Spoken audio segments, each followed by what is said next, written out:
Hello. Why planning for your retirement is a conversation not only about your money. In today's video, I would like to show you 4 non-financial aspects that you really have to take into consideration when you're preparing for retirement if you wish to have a happy and successful retirement. My name is Katherine Isbrandt. I am the money strategist for better retirement, and my work involves everything about retirement. So when I see clients, we discuss issues such as how to set up your income streams for life, how to make sure that your income is secure, how to make sure that you have sufficient assets for the remainder of your life, or how to leave some assets for the next generation if that's what your clients want. So as I said, today we are talking about 4 non-financial aspects that you really have to take into account when you are preparing yourself for retirement, or if you already retired but you're uncertain whether this is the best setup. So unfortunately, when you are thinking about this retirement planning, if you just concentrate on money, you really can lose the bigger picture. And what that means is when I have conversation with my clients, we always start with the non-financial, because non-financial is life. This is what our life on daily basis is supposed to be. And when I know that, then I know how to fit in the financial part of planning into the non-financial needs. So number 1, where do you want to live? Some people are happy where they are and they want to stay in their home. Some people want to downsize, and there are many reasons for that. One, for example, this house is too big. It's just 2 of us. We don't need such a big house. I don't want to clean the house every day. I don't want to do maintenance around the house anymore. So people will decide to sell the house and buy something smaller. At the same time, it is a great strategy if, for example, your home is worth a lot of money and you don't have much savings. You can sell the expensive house, buy something less expensive, and use your proceeds to produce income for your retirement. Now, apart from this, for example, you can move in with your children if that's what you want. Some people like that idea, some not so much. You can move into retirement village. There are many reasons why people do that. Sometimes it's a matter of a social need. You want to be with other people. You want to have friends. You want to be involved in the activities. Sometimes it's a asset security. I decide, for example, to travel a lot. Okay, and if I am in a retirement village, I know my property is secure. Sometimes it's I don't want to do all the maintenance around the house. So let's just move into retirement village. This way I don't have to worry about it, and we still have our independent living. Then if, for example, you would like to live in an area that you can't afford, you can rent and then use the money that you saved to create income stream for you.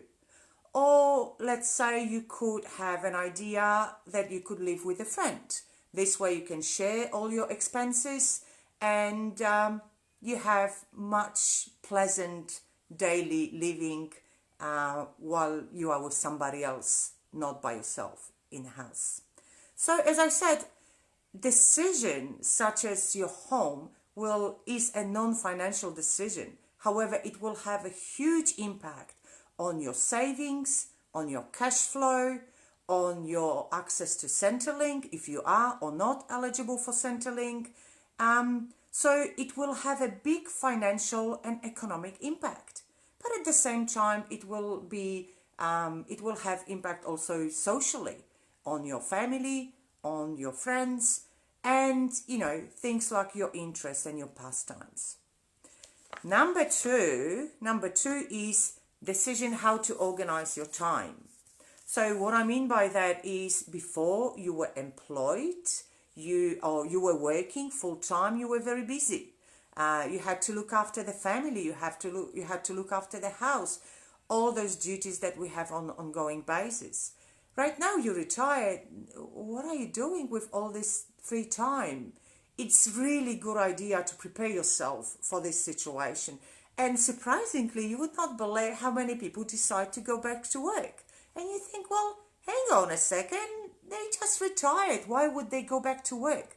But you see, emotionally, it's a completely different way how you think about work. It's no longer a must. Right now, it's my choice. Therefore, you find work as a real joy, and you can be in a circle of your colleagues. You can be active, and you might feel needed. You can still contribute, and those are reasons why people go back. If on the top of this you can earn extra money, save extra money for later on for your retirement, that's just fabulous. You can achieve more or less the same if you, for example, would like to be involved in charitable activities. A lot of people have beliefs and principles, and they would like to participate in some activities so they can really connect to that. And working with charities is a beautiful way to do so. And then, well, a lot of people have hobbies, things that they would like to do, but we never had time to do them while we were working full time. So now is your time. So think in advance. Do you want to play tennis? Do you want to play golf? Do you want to travel? Do you want to learn how to cook? Or maybe how to do photography? Or to spend more time with your grandchildren? Whatever it is, that will involve your time. So it's a good idea to think in advance and prepare yourself. But not only that, a lot of those activities will require money. And at that point, this will have impact on your cash flow. And very often we need to think how to manage, how to structure your money correctly to allow for what you would like to do. So we were talking about your living arrangement and how to spend your time. Number 3 are relationships. As far as relationships, well, when you were working, if it is a couple, you know, we all live together, we are a couple, but we still have our private time with work.